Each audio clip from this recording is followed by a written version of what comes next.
미국과 중국이 포기한 바다에서 한국이 상상을 초월하는 숫자를 건져 올렸습니다. 회의장은 순간 얼어붙었죠. 한국이요? 그 작은 나라가 수십 6천 미터에서 뭘 할 수 있다는 겁니까? 미국 국무부 고위 관계자의 비웃음이었습니다. 유럽은 환경 규제로 논쟁만 반복했고 일본은 기술이 없어 손을 뗐습니다. 중국은 항공모함까지 끌고 나왔지만 결국 그 바다에서 물러섰죠. 그런데 그때 아무 말도 하지 않던 한 나라가 조용히 해저에서 움직이고 있었습니다.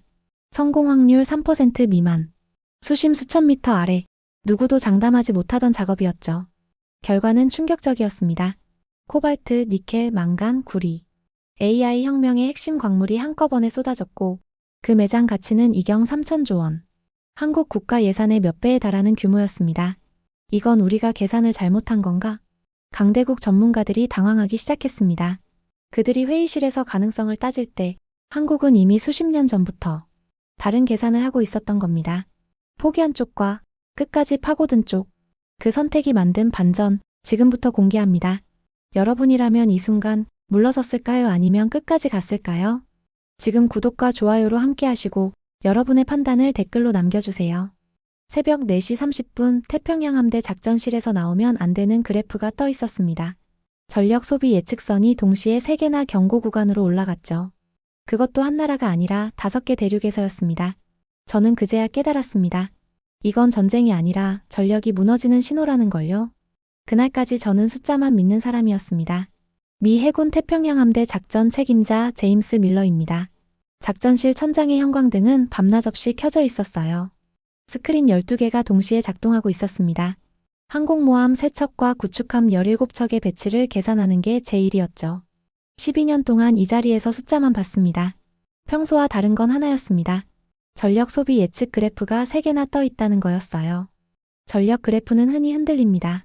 하지만 동시에 같은 방향으로 다른 대륙에서 움직이는 일은 없었죠. 제가 훈련소에서 배운 첫 번째 규칙이었습니다. 절대 동시에 깨지지 않는 시스템은 없다. 하지만 동시에 깨진다면 그건 공격이거나 붕괴다. 저는 그래프를 다시 봤어요. 손가락 끝이 차가워졌습니다. 책임자님. 정보 분석관이 태블릿을 들고 제 앞에 섰어요. 얼굴에 땀이 맺혀 있었습니다. 저는 커피를 한 모금 마셨죠. 이미 식어 있었어요. 이상 신호 보고입니다. 목소리는 차분했지만 손끝이 미세하게 떨리고 있었습니다. 눈을 2번 깜빡였어요. 분석관이 이런 식으로 말할 때는 2가지뿐이었습니다. 확정이거나 돌이킬 수 없거나. 저는 태블릿을 받아들었습니다. 화면에는 5개 대륙의 그래프가 떠 있었죠. 노란색이었던 표시들이 하나둘 주황색으로 바뀌고 있었습니다. 주황색은 경계 단계였어요. 작전실에서 이 색이 뜨면 회의가 소집됩니다. 저는 작년 태풍 경보 때 이 색을 본 적이 있었죠. 그때도 손이 떨렸습니다. 원인은? 제가 물었어요. 분석관이 화면을 확대했습니다. 아직 파악 중입니다. 제 옆에 선 부사령관이 스크린을 가리켰어요. 왼쪽 상단에 항공모함 3척의 다음 작전 일정이 표시되어 있었습니다. 패턴 분석은? 진행 중입니다. 하지만 예측 범위를 벗어나고 있습니다. 저는 그래프를 다시 확인했습니다.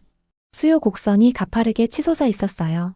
하지만 이유가 보이지 않았습니다. 언제부터입니까?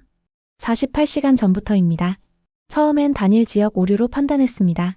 손바닥이 축축해졌습니다. 저는 의자 팔걸이를 잡았어요. 금속 표면이 차가웠습니다. 그런데 다른 대륙에서도 같은 패턴이 나타났습니다. 분석관이 다음 페이지를 넘겼어요. 북미, 유럽, 아시아. 3곳의 그래프가 동일한 각도로 올라가고 있었습니다. 동시에? 네. 저는 고개를 저었습니다. 이건 우연이 아니었어요. 하지만 이유를 알 수 없었습니다. 오류 가능성은? 20% 미만입니다. 부사령관이 저를 봤어요. 그의 눈빛이 제 판단을 기다리고 있었습니다. 이건 오류입니다. 패턴은 아직 깨지지 않았습니다. 제가 말했어요. 목소리는 단호했지만 속으로는 확신할 수 없었습니다. 숫자가 설명해 줄 겁니다. 저는 다시 스크린을 봤습니다. 붉은 경보선이 또 한 칸 가까워져 있었죠. 형광등 소리만 희미하게 들렸습니다. 작전실 회의가 소집된 건 6시간 후였습니다. 참모 12명이 테이블에 앉았어요. 스크린에는 여전히 주황색 경고등이 켜져 있었습니다. 저는 보고서를 펼쳤죠. 48페이지였습니다. 커피잔을 다시 채웠어요. 3번째였습니다. 손에 든 종이가 미세하게 떨렸죠. 저는 숨을 깊게 들이마셨습니다. 12년 동안 이런 회의를 수백 번 했어요. 하지만 오늘은 달랐습니다. 현재 상황을 정리하겠습니다. 제가 말을 시작했어요. 참모들의 시선이 일제히 제게 향했습니다. 테이블 위로 긴장이 흘렀죠. 5개 대륙에서 동시 이상 신호가 감지됐습니다. 패턴은 일치하지만 원인은 불명입니다. 키보드를 두드려 지도를 확대했어요. 태평양 해역에 초록색 마커 하나가 떠올랐습니다. 참모들이 화면을 응시했죠. 여기는 뭡니까?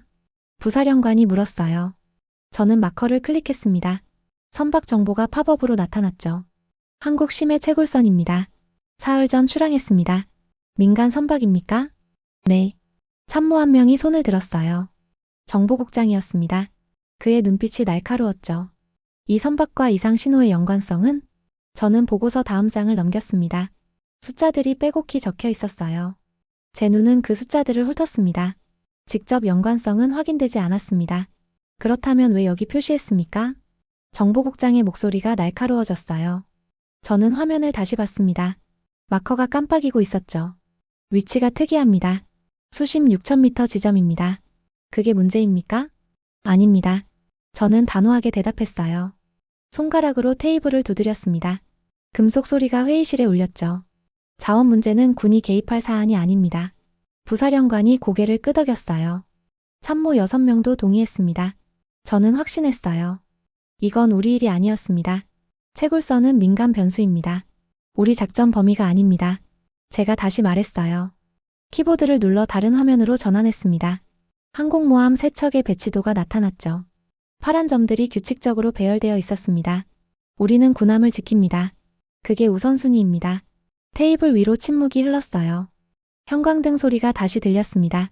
누군가 펜으로 종이를 두드리는 소리도 들렸죠. 보호 대상 목록에서 제외하겠습니다. 정보국장이 태블릿에 뭔가를 입력했어요. 화면에서 초록색 마커가 회색으로 바뀌었습니다. 저는 고개를 끄덕였죠. 다음 안건으로 넘어가겠습니다. 제가 보고서를 넘기려는 순간이었어요. 작전실 문이 열렸습니다. 정보장교가 급히 들어왔죠. 숨이 가빠 보였어요. 책임자님. 그의 목소리가 떨리고 있었어요. 손에 든 태블릿 화면이 붉게 빛나고 있었습니다. 저는 뭔가 잘못됐다는 걸 직감했죠. 중국 해군 전단 이동 보고입니다. 저는 자리에서 일어났어요. 참모들도 모두 시선을 정보장교에게 돌렸습니다. 회의실 공기가 무거워졌죠. 어디로? 남태평양 방향입니다. 정보장교가 지도를 스크린에 띄웠어요. 붉은 점 6개가 움직이고 있었습니다. 저는 그 점들을 응시했어요. 항공모함 1척, 호위함 5척입니다. 제 심장이 빠르게 뛰기 시작했어요. 손바닥이 다시 축축해졌습니다. 이건 단순 이동이 아니었죠. 목적지는? 불명입니다. 하지만 방향은? 정보장교가 화면을 확대했어요. 붉은 점들이 향하는 곳에 회색 마커가 하나 있었습니다. 방금 전 초록색이었던 그 마커였죠. 한국 채굴선이었습니다. 우연입니까? 부사령관이 물었어요. 저는 대답하지 못했습니다. 숫자는 우연을 말하지 않았어요. 하지만 이유를 설명할 수 없었습니다. 가슴이 답답했죠. 감시를 강화하십시오. 제가 말했어요. 목소리가 약간 떨렸습니다. 제 손이 테이블을 짚었어요. 민간 선박입니다. 우리가 나설 이유가 없습니다. 정보국장이 다시 말했어요. 저는 고개를 끄덕였습니다. 그게 맞았어요. 논리적으로 맞았습니다. 하지만 가슴 한쪽이 무거웠죠. 회의실이 다시 조용해졌어요. 스크린 속 붉은 점들이 계속 움직이고 있었습니다. 저는 그 점들을 보며 생각했어요. 뭔가 놓치고 있는 게 있었습니다. 이틀이 지났습니다. 작전실 스크린에는 여전히 붉은 점 6개가 표시되어 있었어요. 중국 전단은 계속 남쪽으로 움직이고 있었습니다. 저는 커피를 5번째 마셨죠. 잠을 제대로 자지 못했어요. 위성 재촬영 결과입니다. 정보장교가 새 이미지를 스크린에 띄웠어요. 저는 의자에서 몸을 앞으로 기울였습니다. 태평양 한가운데 회색 마커가 있던 자리였죠. 한국 채굴선입니다. 화면 속 선박이 선명하게 보였어요. 하얀 선체에 크레인이 보였습니다. 저는 숫자를 확인했죠. 촬영 시각은 오늘 새벽 5시 40분입니다. 정보장교가 다음 이미지를 넘겼어요. 같은 위치, 같은 선박이었습니다. 이전 촬영은 어제 오후 12시 30분입니다. 저는 계산했어요. 17시간 10분. 그 사이에 선박이 움직여야 정상이었습니다. 위치 좌표는 정보장교가 숫자를 읽어 내려갔어요. 저는 태블릿에 입력했습니다. 화면에 결과가 떴죠. 위치 변화 없음. 부사령관이 말했어요. 저는 고개를 끄덕였습니다. 그게 이상했어요. 대기 중입니까? 제가 물었어요. 정보장교가 화면을 확대했습니다. 선박 주변으로 케이블이 보였죠. 물속으로 내려가 있었어요. 케이블이 전개되어 있습니다. 저는 눈을 가늘게 떴어요. 케이블 각도를 봤습니다. 수직이었죠. 작업 중입니다. 정보장교가 말했어요. 저는 의자 등받이에 기댔습니다. 손가락으로 책상을 두드렸죠. 대기 중이 아닙니다. 이미 바닥을 파고 있습니다. 부사령관의 목소리가 작전실에 울렸어요. 저는 다시 화면을 봤습니다. 선박은 움직이지 않았어요. 17시간 동안 같은 자리였습니다. 이상하군요. 제가 중얼거렸어요. 참모 한 명이 고개를 들었습니다. 뭐가 이상합니까? 굳이 여기서 멈출 이유가 없습니다. 저는 지도를 확대했어요. 한국 채굴선 위치 주변에 아무것도 없었습니다. 섬도 항로도 군사시설도 없었죠. 수심은 6,200m입니다. 정보장교가 대답했어요. 저는 숫자를 다시 봤습니다. 깊었어요. 매우 깊었습니다. 작업 예상 기간은 불명입니다. 저는 팔짱을 꼈어요. 뭔가 맞지 않았습니다. 민간 선박이 이렇게 깊은 곳에서 17시간 이상 작업할 이유가 없었어요. 중국 전단 거리는 230km입니다. 제 심장이 빨라졌어요. 너무 가까웠습니다. 접근 속도는 시속 25km입니다. 저는 계산했어요. 10시간 안에 도착했습니다. 한국 측에 통보했습니까? 네. 하지만 응답이 없습니다. 부사령관이 저를 봤어요. 그의 눈빛이 뭔가를 묻고 있었습니다. 계속 감시하십시오. 제가 말했어요. 목소리는 침착했지만 속은 불안했습니다. 우리가 개입할 사안이 아닙니다. 정보국장이 다시 말했어요. 저는 고개를 끄덕였습니다. 논리는 맞았어요. 하지만 직감은 달랐습니다. 스크린 속 선박은 여전히 움직이지 않았어요. 케이블만 물속으로 뻗어 있었습니다. 붉은 점 6개가 점점 가까워지고 있었죠. 다음 재촬영은 언제입니까? 6시간 후입니다. 저는 시계를 봤어요. 오전 11시였습니다. 오후 5시까지 기다려야 했죠. 그때까지 움직임이 있으면 즉시 보고하십시오. 정보장교가 고개를 숙였어요. 저는 다시 스크린을 봤습니다. 한국 채굴선이 여전히 그 자리에 있었어요. 뭔가 시작되고 있었습니다. 저는 그걸 느꼈어요. 하지만 설명할 수 없었습니다. 숫자는 아직 말해주지 않았죠. 6시간이 지났습니다. 오후 5시 작전실은 여전히 긴장 상태였어요. 저는 커피잔을 내려놓았습니다. 손이 떨렸죠. 정보장교가 새 위성 이미지를 스크린에 띄웠어요. 세 번째 촬영 결과입니다. 화면 속 한국 채굴선이 나타났습니다. 저는 숨을 멈췄어요. 선박은 여전히 같은 자리에 있었습니다. 위치 확인. 제가 말했어요. 정보장교가 좌표를 읽었습니다. 숫자가 완전히 일치했죠. 34시간 동안 움직임 없음. 부사령관이 말했어요. 저는 화면을 확대했습니다. 케이블이 더 팽팽해 보였어요. 선박 주변으로 물결이 일고 있었습니다. 작업이 계속되고 있다는 증거였죠. 작업 강도가 높아지고 있습니다. 정보장교가 다른 이미지를 띄웠어요. 선박 갑판에 장비들이 보였습니다. 크레인이 작동 중이었죠. 갑판 위 인원들이 움직이고 있었어요. 중국 전단 거리는 70km입니다. 제 심장이 빨라졌어요. 너무 가까웠습니다. 시속 25km면 3시간 안에 도착했죠. 저는 시계를 봤습니다. 오후 5시 10분. 밤 8시면 충돌 가는 거리였어요. 한국 측 응답은 여전히 없습니다.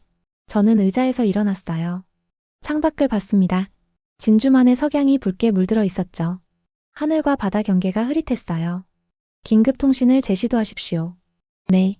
정보장교가 통신실로 향했어요. 저는 다시 스크린을 봤습니다.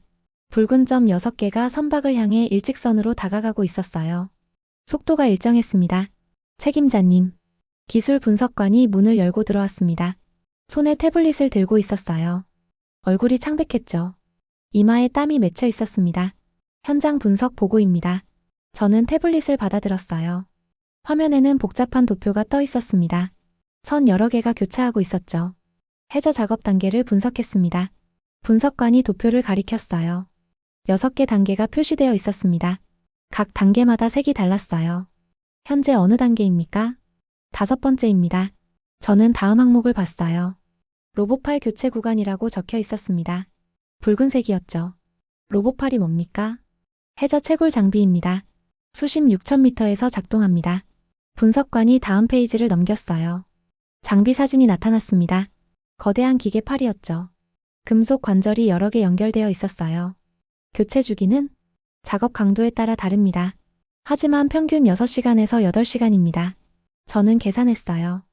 34시간이면 네 번째 교체 구간이었습니다. 손가락으로 숫자를 두드렸죠. 네 번째 교체 후라는 뜻입니까? 네.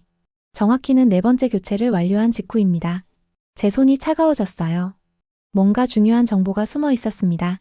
분석관의 표정이 심각했어요. 그게 왜 중요합니까? 분석관이 도표 마지막 부분을 확대했어요. 붉은색으로 경고 표시가 되어 있었습니다. 깜빡이는 아이콘이 보였죠. 네 번째 교체 이후에는 중단이 불가능합니다. 왜입니까? 장비가 해저 지반에 완전히 고정되기 때문입니다. 중단하면 압력 차이로 장비 전체가 손상됩니다. 저는 숨을 깊게 들이마셨어요. 손바닥이 축축해졌습니다. 의자 팔걸이를 잡았죠. 손상 정도는 전손입니다. 부사령관이 제 옆에 섰어요. 그의 얼굴도 굳어 있었습니다. 입술이 굳게 다물어져 있었죠. 복구 가능합니까? 불가능합니다. 새 장비를 다시 투입해야 합니다. 비용은 수백억 원 단위입니다. 저는 태블릿을 내려놓았어요. 손이 떨렸습니다. 화면 속 숫자들이 흐릿하게 보였어요. 그럼 지금 한국 채굴선은 멈출 수 없습니다. 분석관의 목소리가 작전실에 울렸어요. 저는 다시 스크린을 봤습니다. 선박이 여전히 그 자리에 있었죠. 움직일 수 없었습니다. 중단 불가 구간. 제가 중얼거렸어요. 부사령관이 고개를 끄덕였습니다. 네. 이미 진입했습니다. 저는 의자에 앉았어요. 계산이 무너지고 있었습니다. 민간 선박이 아니었어요. 멈출 수 없는 작전이었습니다. 제가 알던 규칙이 깨지고 있었죠. 작업 완료까지 예상 시간은 최소 30시간입니다. 분석관이 대답했어요. 저는 다시 계산했습니다. 중국 전단 도착까지 3시간. 작업 완료까지 30시간. 27시간이 부족했죠. 숫자가 맞지 않았어요. 이제 멈추면 설명할 시간이 없습니다. 부사령관이 말했어요. 저는 고개를 들었습니다. 그의 눈빛이 저를 응시하고 있었죠. 무슨 뜻입니까? 중국 전단이 도착하기 전에 우리가 결정해야 합니다. 하지만 왜 결정해야 하는지 아직 설명할 수 없습니다. 저는 일어났어요. 창밖을 다시 봤습니다. 하늘이 어두워지고 있었어요. 별이 하나둘 보이기 시작했습니다. 중국 전단 의도는 불명입니다. 하지만 거리를 계속 좁히고 있습니다. 속도 변화 없습니다. 정보장교가 돌아왔어요. 얼굴이 굳어 있었습니다. 손에 든 종이가 구겨져 있었죠. 한국 측 응답입니까? 통신이 연결됐습니다. 하지만 뭡니까? 작업 중단 불가하다는 답변만 돌아왔습니다. 저는 주먹을 쥐었어요. 손톱이 손바닥을 파고들었습니다. 아팠지만 신경 쓰이지 않았어요. 이유는 설명하지 않았습니다. 단지 멈출 수 없다고만 했습니다. 작전실이 조용해졌어요. 형광등 소리만 들렸습니다. 누군가 숨 쉬는 소리도 들렸죠. 스크린 속 붉은 점들이 계속 움직이고 있었습니다. 감시를 최고 단계로 올리십시오. 제가 말했어요. 목소리가 떨렸습니다. 제 자신도 놀랐어요. 우리가 개입할 사안입니까? 정보국장이 물었어요. 저는 대답하지 못했습니다. 논리는 여전히 아니라고 말했어요. 하지만 숫자는 달랐습니다. 계산이 바뀌고 있었죠. 아직 판단할 시간이 없습니다. 저는 스크린을 봤어요. 한국 채굴선, 중국 전단, 그리고 우리. 세 개의 점이 한 곳으로 모이고 있었습니다. 충돌 지점이 보였어요. 뭔가 돌이킬 수 없는 단계로 접어들고 있었어요. 저는 그걸 느꼈습니다. 가슴이 답답했죠. 하지만 여전히 왜인지 알 수 없었습니다. 설명이 없었어요. 밤 8시가 되었습니다. 작전실 스크린에 붉은 경보등이 켜졌어요. 중국 전단이 50km 거리까지 접근했습니다. 저는 커피를 마시지 않았어요. 손이 너무 떨려서 잔을 들 수 없었죠. 실시간 영상입니다. 정보장교가 위성 카메라를 전환했어요. 화면이 두 개로 나뉘었습니다. 왼쪽에는 한국 채굴선, 오른쪽에는 중국 항공모함이 보였죠. 거리 48km. 부사령관이 숫자를 읽었어요. 저는 화면을 응시했습니다. 중국 항모 주변으로 호위함 5척이 진영을 유지하고 있었죠. 속도는 시속 20km로 감속했습니다. 제 심장이 더 빨라졌어요. 감속은 준비 신호였습니다. 공격이 아니라 압박이었죠. 갑판 활동은 전투기 사출 준비 중입니다. 정보장교가 화면을 확대했어요. 항모 갑판 위에 전투기 4대가 보였습니다. 조종사들이 탑승하고 있었죠.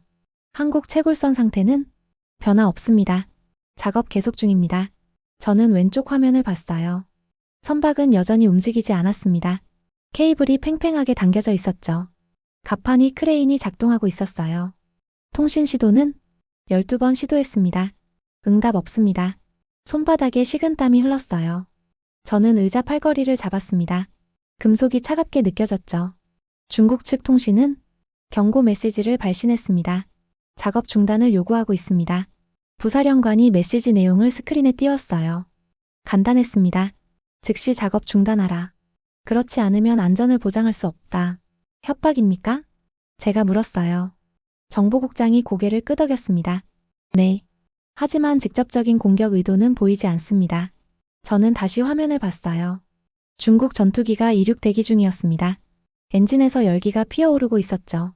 전투기 출격 시간은 3분 내 가능합니다. 제 입이 말랐어요. 혀가 입천장에 달라붙었습니다. 책임자님. 레이더 관제관이 손을 들었어요.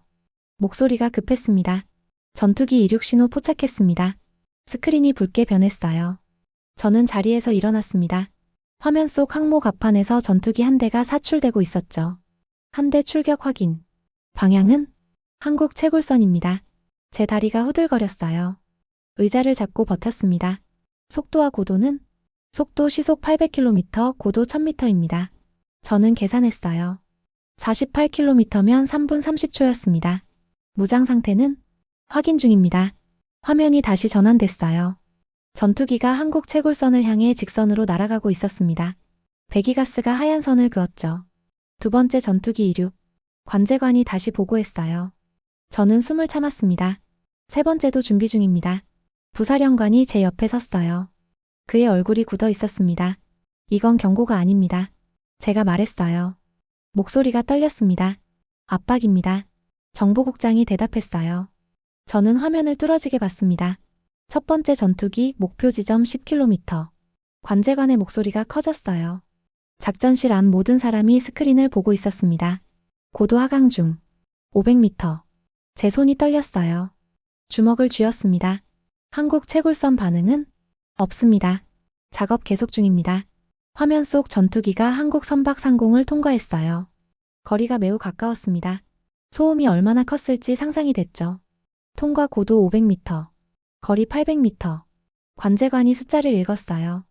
저는 책상을 쳤습니다. 손바닥이 아팠죠. 이건 자원 분쟁이 아닙니다. 부사령관이 말했어요. 저는 고개를 돌렸습니다. 그럼 뭡니까? 모릅니다. 하지만 중국은 뭔가를 막으려 하고 있습니다. 저는 다시 화면을 봤어요. 두 번째 전투기가 접근하고 있었습니다. 속도가 더 빨랐어요. 두 번째 전투기 목표 지점 5km. 한국 선박 상태는 변화 없습니다. 제가 이해할 수 없는 상황이었어요. 전투기가 머리 위를 스쳐 지나가는데 작업을 멈추지 않았습니다. 고도 400m. 관제관의 목소리가 더 긴박해졌어요. 제 심장이 귀에서 뛰고 있었습니다. 거리 600m. 화면 속 전투기가 선박을 스쳐 지나갔어요. 더 낮았습니다. 더 가까웠죠. 세 번째 전투기 이륙. 저는 주먹을 폈어요. 손바닥에 손톱 자국이 남아 있었습니다. 중국 호위함도 움직입니다. 정보장교가 지도를 확대했어요. 붉은 점 5개가 전진하고 있었습니다. 한국 선박포위 기동입니다. 부사령관이 말했어요. 저는 거리를 계산했습니다. 30km. 1시간이면 도착했죠. 이건 경고가 아닙니다. 멈추라는 명령이다. 제가 중얼거렸어요. 작전실이 조용해졌습니다. 형광등 소리만 들렸죠. 한국 선박은 왜 멈추지 않습니까? 정보국장이 물었어요. 저는 대답할 수 없었습니다. 중단 불가 구간. 그 말이 머릿속을 맴돌았어요. 세 번째 전투기 목표 지점 접근. 화면 속에서 세 대의 전투기가 한국 선박 주변을 선회하고 있었습니다. 마치 사냥감을 에워싼 것처럼 보였죠. 저는 창밖을 봤어요. 밤하늘에 별이 빛나고 있었습니다. 하지만 태평양 어딘가에서는 전쟁 직전이었죠. 설명할 수 없는 전쟁이었습니다. 밤 10시 저는 결정해야 했습니다. 중국 호위함이 20km까지 접근했어요. 전투기 세대는 여전히 한국 채굴선 상공을 선회하고 있었습니다. 저는 전화기를 들었죠. 손이 떨렸어요. 제7함대 사령부입니다. 수화기 너머로 사령관의 목소리가 들렸습니다. 차갑고 단호했어요. 상황을 보고하십시오. 저는 숨을 깊게 들이마셨어요. 목소리를 가다듬었습니다. 중국 전단이 한국 민간 채굴선을 압박하고 있습니다. 전투기 근접 비행 호위함 포위 기동 진행 중입니다. 우리 개입 여부는 아직 결정하지 못했습니다. 수화기 너머가 잠시 조용해졌어요. 저는 심장 소리를 들었습니다. 민간 선박 아닙니까? 네. 하지만 저는 말을 멈췄어요. 설명할 수 없었습니다. 왜 이 선박이 중요한지, 왜 중국이 이렇게까지 하는지 알 수 없었죠. 하지만 뭡니까? 멈출 수 없습니다. 중단 불가 구간에 진입했습니다. 그게 우리와 무슨 상관입니까? 저는 대답하지 못했어요. 사령관이 다시 말했습니다. 밀러, 우리는 군함을 지킵니다. 민간 선박은 예외입니다. 당신이 이틀 전에 한 말 아닙니까? 제 얼굴이 뜨거워졌어요. 부끄러웠습니다. 네. 하지만 상황이 달라졌습니다. 뭐가 달라졌습니까? 저는 스크린을 봤어요. 한국 채굴선이 여전히 그 자리에 있었습니다. 붉은 점들이 에워싸고 있었죠. 중국이 이렇게까지 할 이유가 없습니다. 민간 자원 작업에 항공모함을 보낼 이유가 없어요. 그래서 뭔가 더 큽니다. 우리가 모르는 뭔가가 있습니다. 수화기 너머로 한숨소리가 들렸어요. 사령관이 말했습니다. 밀러, 추측으로 항공모함을 움직일 수 없습니다. 확실한 이유를 대십시오. 저는 입술을 깨물었어요. 피가 났습니다. 책임자님. 정보장교가 급히 달려왔어요. 태블릿을 제 앞에 내밀었습니다. 긴급 분석 보고입니다. 저는 화면을 봤어요. 복잡한 연결 도표가 떠 있었습니다. AI, 전력, 광물, 해저자원. 4개의 단어가 선으로 연결되어 있었죠. 이게 뭡니까? 기술 분석팀이 48시간 동안 분석한 결과입니다. 분석관이 도표를 확대했어요. 첫 번째 연결선이 보였습니다. AI 데이터 센터는 소형 도시 수준의 전력을 소비합니다. 그 전력을 저장하려면 배터리가 필요합니다. 저는 고개를 끄덕였어요. 두 번째 연결선을 봤습니다. 배터리 핵심 광물은 코발트, 니켈, 구리입니다. 육지 광산은 이미 고갈 단계입니다. 새 광산은 개발에 최소 10년이 필요합니다. 세 번째 연결선이 나타났어요. 분석관이 한국 채굴선 위치를 가리켰습니다. 해저자원이 유일한 즉시 대안입니다. 수심 6,000m 이하의 매장량이 집중되어 있습니다. 저는 숨을 멈췄어요. 네 번째 연결선을 봤습니다. 한국은 이미 중단 불가 구간에 진입했습니다. 작업을 완료하면 전 세계 부족분의 40%를 공급할 수 있습니다. 제 손이 떨렸어요. 태블릿을 거의 떨어뜨릴 뻔했습니다. 40%? 네. 그중 우리 해군 필요량이 18%입니다. 저는 의자에 주저앉았어요. 계산이 완성되고 있었습니다. AI는 코드로 돌아갑니다. 하지만 멈출 때는 광물에서 멈춥니다. 분석관이 말했어요. 저는 다시 스크린을 봤습니다. 한국 채굴선이 다르게 보였어요. 민간 선박이 아니었습니다. 전력망이었죠. 밀러, 아직 거기 있습니까? 수화기에서 사령관의 목소리가 들렸어요. 저는 전화기를 다시 들었습니다. 네. 사령관님, 이유를 찾았습니다. 말해보십시오. 저 채굴선은 우리 전력망입니다. AI 시스템이 멈추면 항공모함도 멈춥니다. 중국은 그걸 알고 있습니다. 수화기 너머가 조용해졌어요. 10초가 지났습니다. 확실합니까? 네. 숫자가 증명합니다. 작업 완료까지 시간은 28시간입니다. 중국 전단 거리는 20km입니다. 사령관이 깊게 숨을 쉬는 소리가 들렸어요. 저는 기다렸습니다. 항공모함 링컨호를 출동시키십시오. 제 심장이 멈췄어요. 다시 뛰기 시작했습니다. 목표는 한국 채굴선 보호입니다. 작업 완료까지 현장을 사수하십시오. 중국 전단과 충돌 가능성이 있습니다. 압니다. 하지만 저 선박을 잃으면 우리가 먼저 멈춥니다. 저는 고개를 끄덕였어요. 수화기를 내려놓았습니다. 링컨호 출동 명령. 제가 말했어요. 부사령관이 즉시 통신실로 향했습니다. 구축함 세척도 전개하십시오. 중국 호위함 차단 기동입니다. 정보국장이 명령을 전달했어요. 스크린에 파란 점 4개가 나타나기 시작했습니다. 우리 함대였죠. 저는 창밖을 봤어요. 여전히 별이 빛나고 있었습니다. 하지만 태평양에서는 판이 바뀌고 있었어요. 오늘부로 우리 작전은 이미 한국보다 늦었다. 제가 중얼거렸습니다. 부사령관이 제 옆에 섰어요. 하지만 막을 수는 있습니다. 저는 고개를 끄덕였어요. 스크린 속 파란 점들이 움직이기 시작했습니다.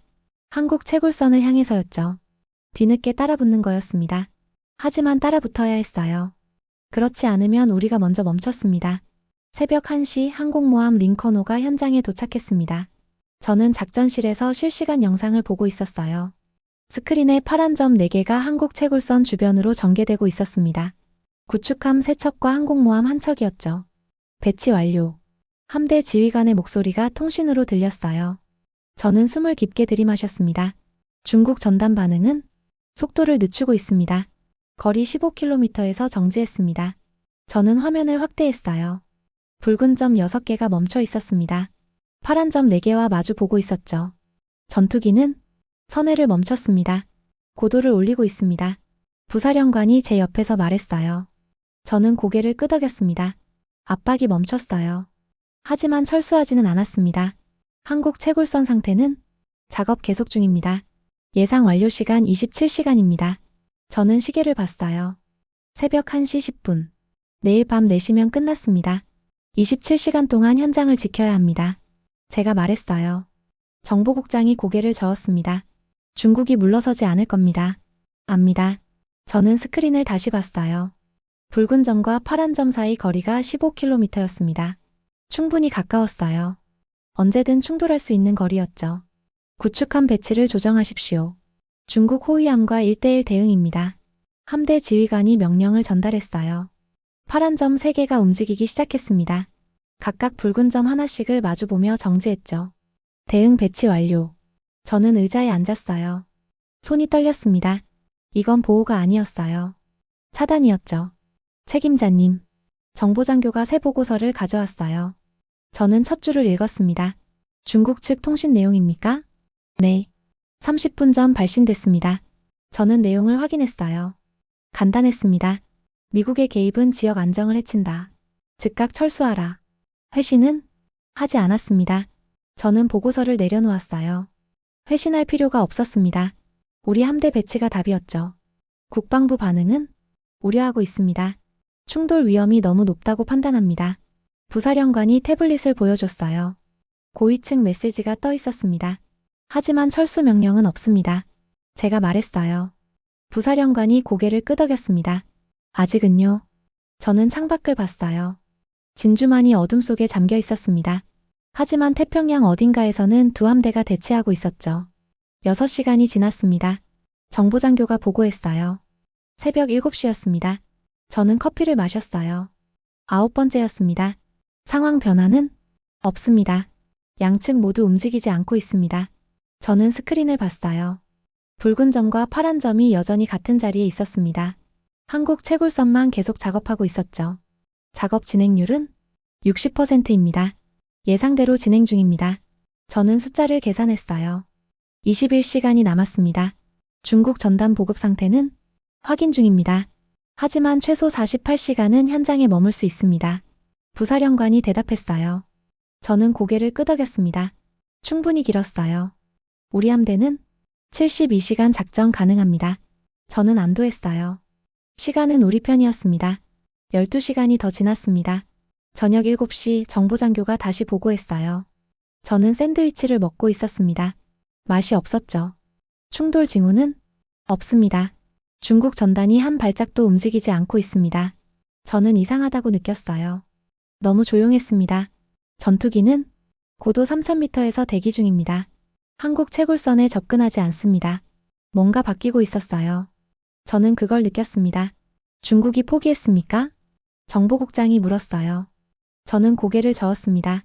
아닙니다. 인정한 겁니다. 뭘 인정했습니까? 이미 늦었다는 걸요. 저는 스크린을 봤어요. 한국 채굴선 작업 진행률이 80%를 넘었습니다.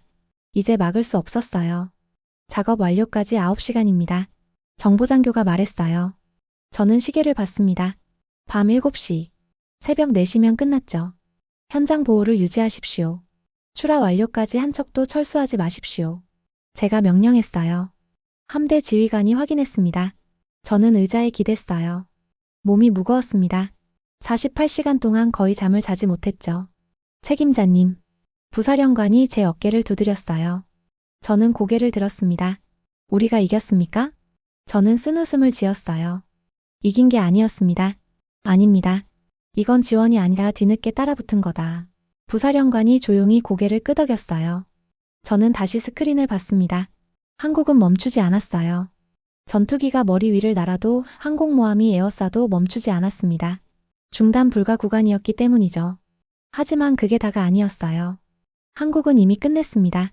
우리가 도착하기 전에 시작했고 우리가 싸우는 동안 완성하고 있었어요. 우리는 그 속도를 지킨 게 아니었습니다. 그냥 뒤에서 따라간 거였죠. 새벽 4시 작업이 완료됐습니다. 한국 채굴선이 케이블을 회수하기 시작했어요. 저는 그 장면을 지켜봤습니다. 출하 준비 완료. 함대 지휘관이 보고했어요. 저는 명령을 내렸습니다. 호송체제로 전환하십시오. 한국 선박이 안전수역에 진입할 때까지 보호하십시오. 파란 점 4개가 천천히 움직이기 시작했어요. 한국 채굴선을 감싸며 북쪽으로 향했습니다. 붉은 점 6개는 여전히 그 자리에 있었죠. 저는 창밖을 봤어요.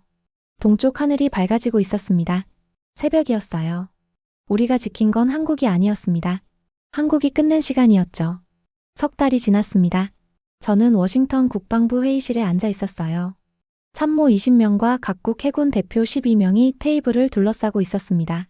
스크린에는 새로운 해양 작전 기준안이 떠 있었죠. 제안서를 검토하겠습니다. 의장이 말했어요. 저는 서류를 펼쳤습니다. 첫 페이지 제목이 눈에 들어왔죠. 심해 자원 작전 반경 보호 기준. 기존 군사 보호 기준은 0에 12L이 배타적 경제 수역 200L이었습니다. 의장이 지도를 확대했어요. 해양 경계선이 표시되어 있었습니다. 하지만 새로운 기준은 작업 반경을 중심으로 설정됩니다. 화면이 바뀌었어요. 한국 채굴선이 작업했던 지점이 표시되었습니다. 그 주변으로 원이 그려져 있었죠. 반경 50km. 제 옆에 앉은 영국 해군 대표가 중얼거렸어요. 저는 고개를 끄덕였습니다. 작업 중인 선박을 중심으로 50km 이내는 군사보호구역으로 지정됩니다. 의장이 설명을 이어갔어요. 각국 대표들이 서류를 넘기는 소리가 들렸습니다. 이건 한국 기준입니까? 프랑스 대표가 물었어요. 의장이 고개를 끄덕였습니다. 네. 지난 석 달간 한국이 제안한 표준안입니다. 저는 서류 다음 장을 넘겼어요. 세부 기준이 나열되어 있었습니다. 작업 선박이 중단 불가 구간에 진입한 경우 해당 구역은 최우선 보호 대상으로 분류됩니다. 중단 불가 구간 기준은? 일본 대표가 질문했어요. 의장이 화면을 전환했습니다. 로봇팔 4번째 교체 이후 단계입니다. 이 시점부터는 작업 중단 시 장비 전손이 확정됩니다. 회의실이 조용해졌어요. 모두가 그 의미를 알고 있었습니다. 그럼 우리 해군은 민간 선박 작업 일정에 따라 움직인다는 뜻입니까? 독일 대표가 물었어요. 목소리에 불만이 섞여 있었습니다. 그렇습니다. 의장이 단호하게 대답했어요. 저는 그 순간을 기억했습니다. 석 달 전 제가 항공모함 작전을 수정했던 그 순간을요.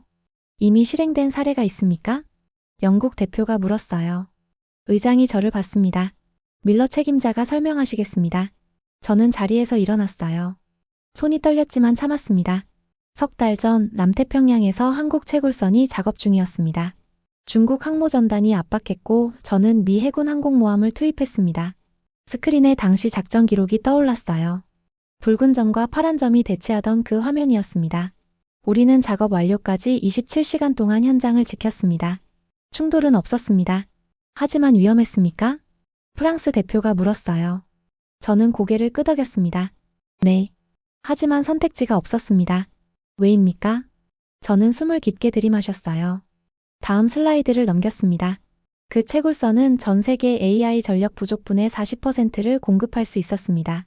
우리 해군 필요량의 18%였습니다. 회의실이 다시 조용해졌어요. 숫자가 말해주고 있었습니다. AI 데이터 센터는 소형 도시 수준의 전력을 소비합니다. 그 전력을 저장하려면 배터리가 필요하고 배터리에는 코발트와 니켈과 구리가 필요합니다. 저는 다음 슬라이드를 넘겼어요. 광산 고갈 현황 그래프가 나타났습니다. 육지 광산은 한계에 도달했습니다. 새 광산 개발에는 최소 10년이 필요합니다. 해저 자원이 유일한 즉시 대안입니다. 독일 대표가 손을 들었어요. 저는 고개를 끄덕였습니다. 그래서 우리가 한국 기준을 따라야 한다는 겁니까? 아닙니다. 저는 단호하게 대답했어요. 스크린을 다시 전환했습니다.